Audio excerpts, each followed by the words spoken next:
Dans les deux dernières vidéos, je vous avais montré comment digitaliser une ancienne loco, Märklin ou autre marque, en changeant les moteurs, en mettant des décodeurs. Et bien aujourd'hui, dans cette dernière vidéo consacrée à cette mini-série sur la digitalisation d'une ancienne machine, je vais vous montrer comment utiliser le logiciel Loc Programmeur de chez ESU pour programmer tout simplement notre décodeur. Bonjour et bienvenue sur votre chaîne consacrée au modélisme ferroviaire Bouzonville en HO et en 3 rails.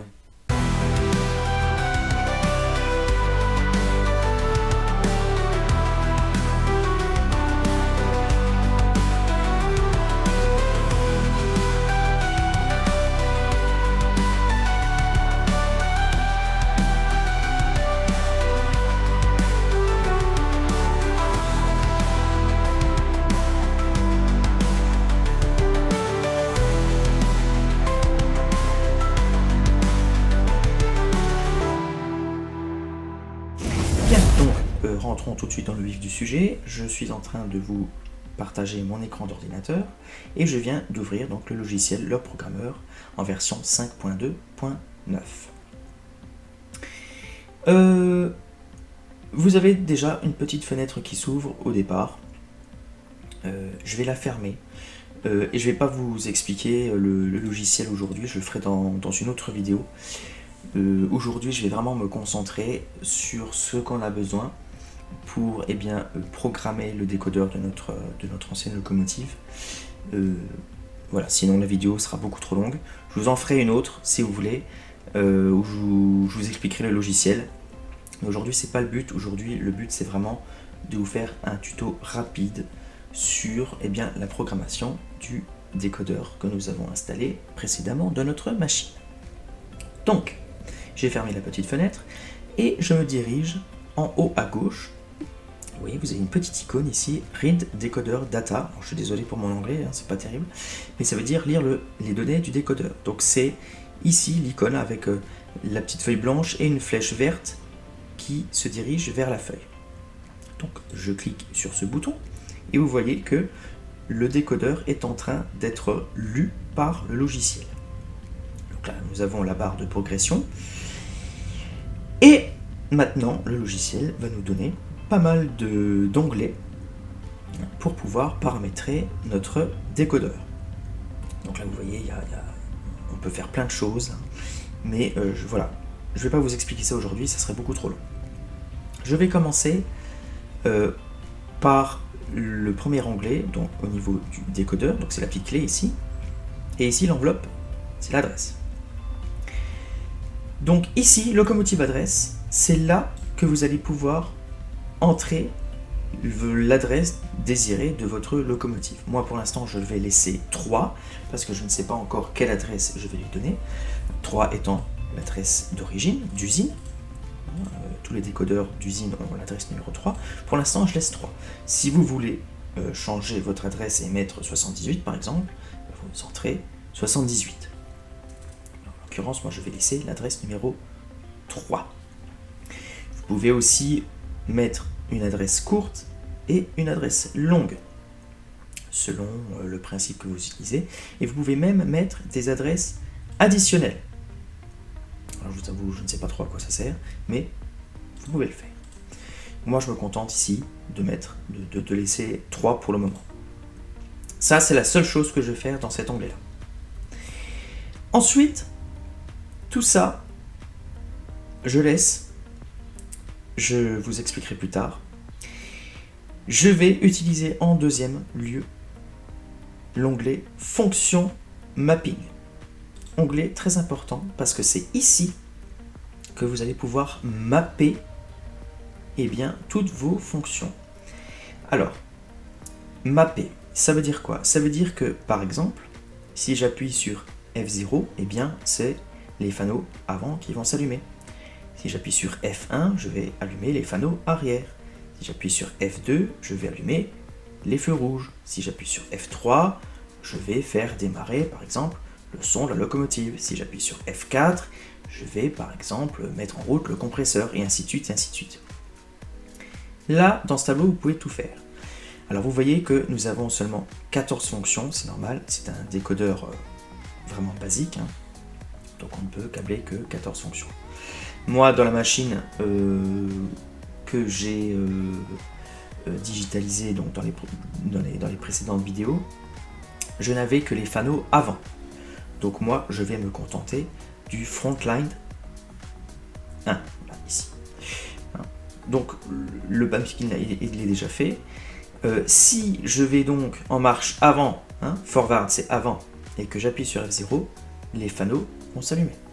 Si j'appuie sur reverse, enfin si je suis en marche arrière, reverse, et que j'appuie sur F0, mes fanaux vont s'allumer. Évidemment, si je rappuie sur F0, ça va s'éteindre. Ça marche dans un sens comme dans l'autre. Si vous, par exemple, vous avez des fanaux donc de l'autre côté, des blancs de l'autre côté, ou que vous avez câblé des rouges, eh bien, vous allez pouvoir les mettre sur F1, F2, F3, ainsi de suite. En disant par exemple que si j'appuie sur F1, eh bien, je vais allumer mes fanaux arrière. Donc, ça serait le fil blanc de notre décodeur. Moi, j'ai câblé mes fanaux sur le fil jaune, donc fanaux avant. Vous pouvez mettre les blancs à l'arrière sur fanaux arrière. Si vous n'avez pas de blanc mais des rouges, eh bien, vous câblez les rouges sur le blanc, c'est pareil. C'est en fonction de ce que vous avez câblé sur votre décodeur. Donc, si j'appuie sur F1, eh bien, les fanaux arrière vont s'allumer. Moi, j'en ai pas, donc F1, je laisse libre, je décoche, et ça s'annule. Donc ça, c'est pour le mapping. Vous pouvez donc mapper des fonctions physiques, des sorties physiques et des sorties logiques. Comme par exemple, si j'appuie sur F4, vous pouvez mettre le mode accélération.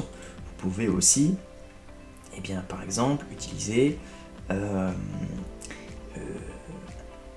des modes de freinage, des modes de chargement. Vous pouvez switcher de mode. Enfin, voilà, ça, ce sont des fonctions logiques.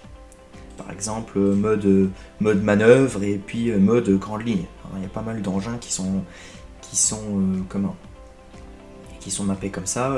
Souvent, c'est F4 d'ailleurs.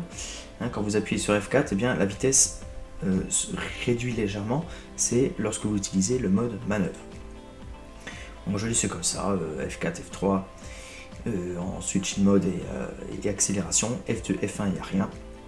Et puis F0, donc pour mes fanaux avant et en marche arrière. Et c'est tout ce que nous avons à faire pour le moment. Non, pas tout à fait. Il faut qu'on aille voir une dernière chose, c'est les paramètres du moteur. Ici, motor setting. Nous avons donc ici la possibilité de paramétrer notre moteur en modifiant sa courbe de vitesse en fonction d'écran. Nous pouvons également régler ici la vitesse minimum, la vitesse maximum que vous voulez avoir sur votre locomotive. Donc vous pouvez jouer avec les curseurs. Nous pouvons avoir ici pas mal d'autres paramètres, dont deux très importants qui vont pouvoir nous sauver la vie.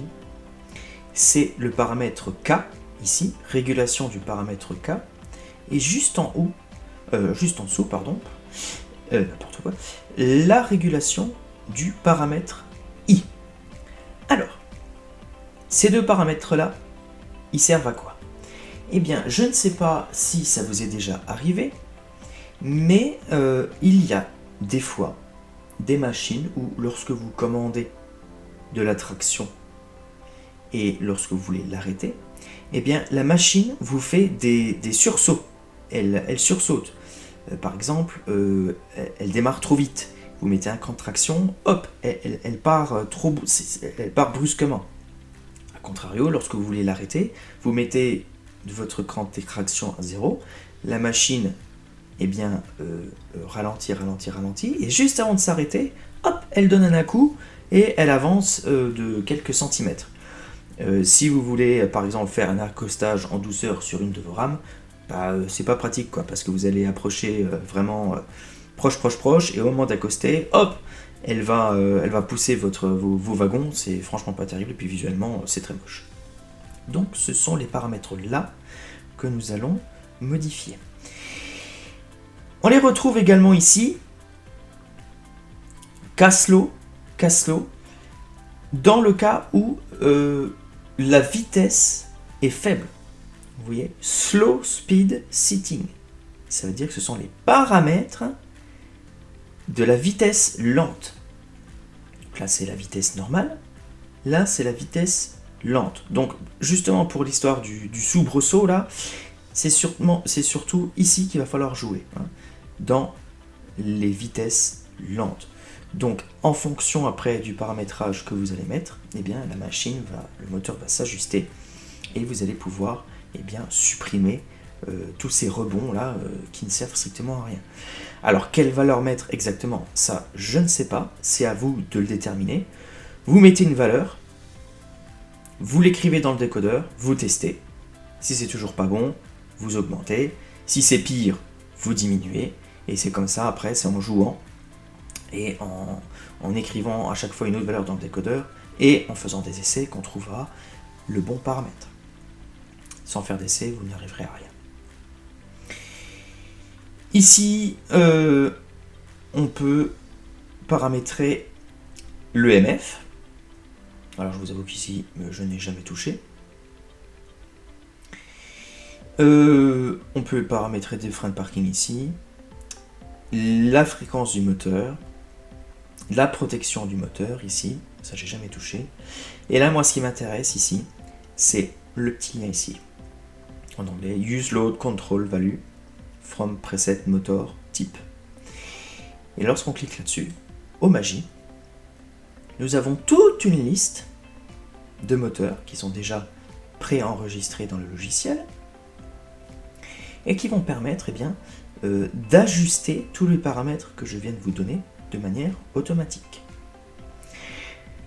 Alors moi, j'ai utilisé un moteur de chez Märklin, donc déjà tout ce qui est Buller, Pico, Trix, Fleischmann, tout ça, je ne vais pas l'utiliser. Donc ce sont les 5 premiers là. Et j'ai remplacé mon ancien moteur là, hein, le petit moteur que j'avais avant là, par un moteur 5 pôles haute performance.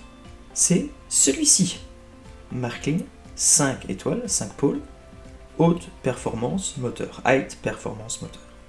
C'est ce moteur là que j'ai installé dans la machine. Je vous avais montré ça dans la précédente vidéo. Donc, je sélectionne ce moteur-là, je fais OK, et là, tous les paramètres, hein, donc la vitesse minimum, la vitesse maximum, les paramètres K, I, le Caslow, l'EMF, la fréquence du moteur, tout ça, ça s'est modifié automatiquement. Bon, bah là, évidemment, je viens de retoucher à l'EMF, donc je vais recommencer. Hop, Märklin 5 pôles. Voilà, et vous voyez là, ça vient de changer. Donc là, c'est paramétré correctement. Et c'est tout ce qu'on a à faire. Voilà. Dans un premier temps, c'est tout ce qu'on a à faire. On a modifié les paramètres de notre moteur en utilisant les paramètres par défaut, préenregistrés dans le logiciel. On a fait notre mapping de fonctions avec les fanaux et on a modifié notre adresse. Lorsque l'on a fait ça, on se dirige nouveau tout en haut à gauche de l'écran. Et cette fois-ci, au lieu de lire le décodeur, hein, donc la feuille avec la flèche verte, on va aller juste à côté. C'est la feuille avec une flèche rouge, write ou write, décodeur data. Donc ça veut dire écrire les données du décodeur. Et lorsque je vais appuyer sur ce bouton-là, une fenêtre s'ouvre. Donc, updater la configuration du décodeur. Donc ça veut dire mettre à jour, hein, les données du décodeur. Je fais Next pour suivant. Et là, le logiciel est en train d'écrire dans le décodeur de la machine tous les paramètres que l'on vient de changer. Donc là maintenant, le décodeur est modifié avec l'adresse, le mapping et les paramètres moteurs que l'on vient de faire. Donc maintenant, pour tester tout ça, on va aller dans Driver Cams, tout en haut là, l'onglet de tout en haut, et ça va nous ouvrir la fenêtre de conduite, qui ressemble un peu au panel que vous avez sur votre centrale, avec l'arrêt de la centrale, l'allumage, l'adresse de la machine, et puis après F0, F1, F2, ainsi de suite, le sens de marche et l'écran de traction.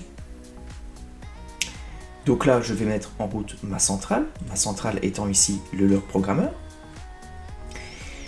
Je vais commencer par appuyer sur Light ici, qui correspond à la fonction F0, et normalement, si j'appuie dessus, les fanaux de la machine devraient s'allumer. Donc on va tout de suite vérifier ça ensemble. J'appuie sur le bouton, et en effet, les fanaux s'allument. Si maintenant je change de direction là en bas, en théorie, les fanaux devraient toujours rester allumés, puisque j'avais paramétré, souvenez-vous, dans ma mapping, si je vais en marche avant et que j'appuie sur F0, les fanaux avant s'allument. Si je vais en marche arrière et que F0, j'appuie sur F0 ou s'il est toujours actif, eh bien, les fanaux restent allumés. Donc si je change ici de sens de marche, eh bien, on voit que les fanaux sont toujours allumés.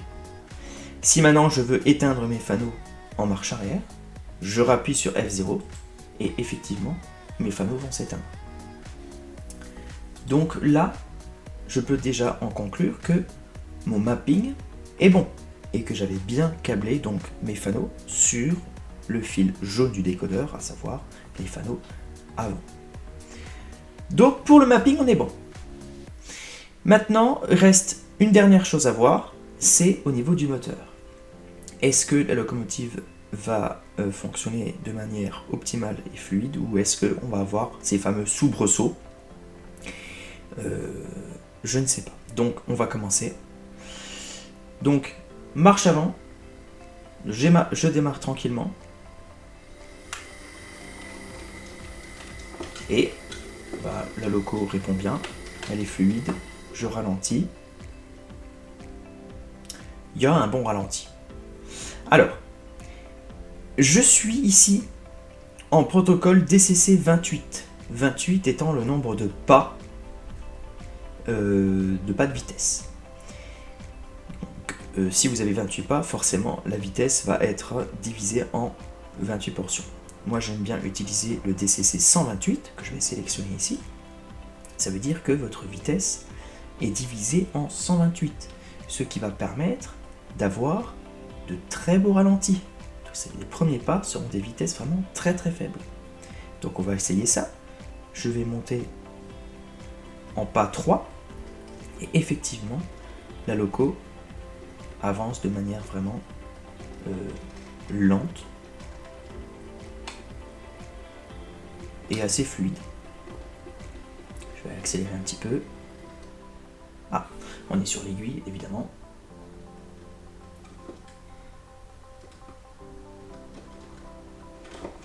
Ah, ça ne fonctionne plus. Pourquoi ça marche plus? Ah, il y a un stop. Alors, hop. On va redémarrer. Voilà, elle est repartie. Donc marche arrière, ça va. Le fonctionnement est fluide aussi. Alors maintenant, on va essayer d'aller un peu plus vite et on va voir au niveau de l'arrêt. Mais bon, là, on l'a déjà vu, hein, la locomotive s'arrête vraiment doucement. Elle ne fait pas de bond en avant. Pareil lorsque je démarre. Elle démarre d'une manière vraiment fluide. Hein, elle ne fait pas d'à-coup.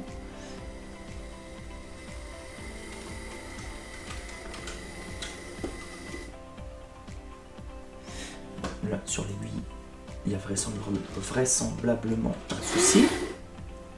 Je ne sais pas lequel. Donc, voilà, ça fonctionne plutôt bien. Bon, je vais changer, on va aller tout droit, ça ira peut-être un peu mieux. Donc, à l'arrêt, comme au démarrage, c'est fluide, c'est brusque. Alors, vous pouvez évidemment changer les compensations de charge, si vous voulez des compensations de charge au niveau du moteur. Mais bon, voilà, là, le rendu me plaît. Voilà, ça fonctionne très bien. Donc, résultat concluant. Si je reviens ici donc dans mon menu décodeur et dans mes paramètres du moteur, donc ici au niveau des paramètres K, I et des paramètres EMF, eh bien on a les bonnes valeurs. Donc les valeurs qui étaient préenregistrées dans le logiciel, en cochant cette case-là, Merklin 5 pôles haute performance, eh bien ce sont les bonnes valeurs pour le bon moteur et qui permettent donc d'avoir eh bien, une accélération et un ralenti quasi parfait. Après je peux toujours ici donc modifier ma vitesse minimum, ma vitesse maximum. Bon là je vais laisser ça comme ça parce que j'ai pas spécialement besoin de les changer. Donc voilà, le décodeur eh bien, est programmé.